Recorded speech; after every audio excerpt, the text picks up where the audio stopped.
un viaggio nel tempo e nell'identità, quello proposto dalla nuova mostra Voi siete qui, allestita a Palazzo Attems Petzenstein di Gorizia. L'esposizione, inaugurata il 27 giugno, è parte del programma ufficiale di Go 2025, che vede Nuova Gorizia e Gorizia unite nel ruolo di capitale europea della cultura. Organizzata da ERPAC Friuli Venezia Giulia, la mostra offre uno sguardo profondo sul territorio goriziano, raccontandone la complessità culturale attraverso le collezioni dei musei provinciali. Un percorso che si snoda dal Settecento alla Prima Guerra Mondiale, intrecciando opere d'arte, documenti storici, fotografie, libri e mappe. Ogni oggetto è stato scelto per restituire un tassello della storia di questo territorio di confine multiculturale e poliglotta.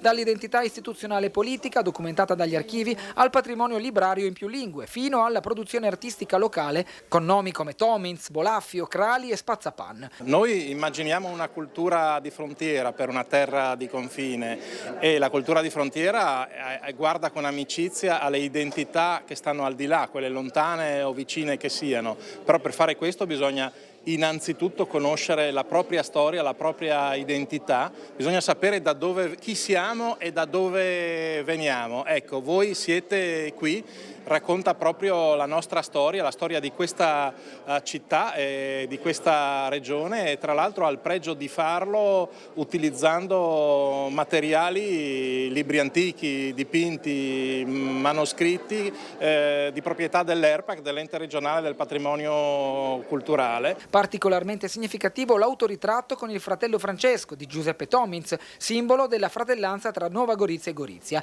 C'è spazio anche per testimonianze originali del paesaggio agricolo, come il grande dipinto di fine Ottocento che immortala con precisione quasi fotografica la varietà di frutta del goriziano. Testi esplicativi in italiano, sloveno, tedesco e friulano accompagnano l'allestimento per valorizzare le anime plurali di un territorio profondamente europeo. Questa è una mostra che vuole dare delle suggestioni, non pretende di essere esaustiva, però vuole dare delle suggestioni di quello che è questo territorio, che quest'anno poi insomma è sotto i riflettori come capitale europea della cultura. Di quello che noi vogliamo dare sono, diciamo, dei flash di storia, di cultura a vasto raggio naturalmente a 360 gradi, tradizioni, personalità artistiche, insomma personaggi importanti del territorio. Ecco, noi vogliamo destare l'attenzione su, diciamo, alcuni singoli aspetti.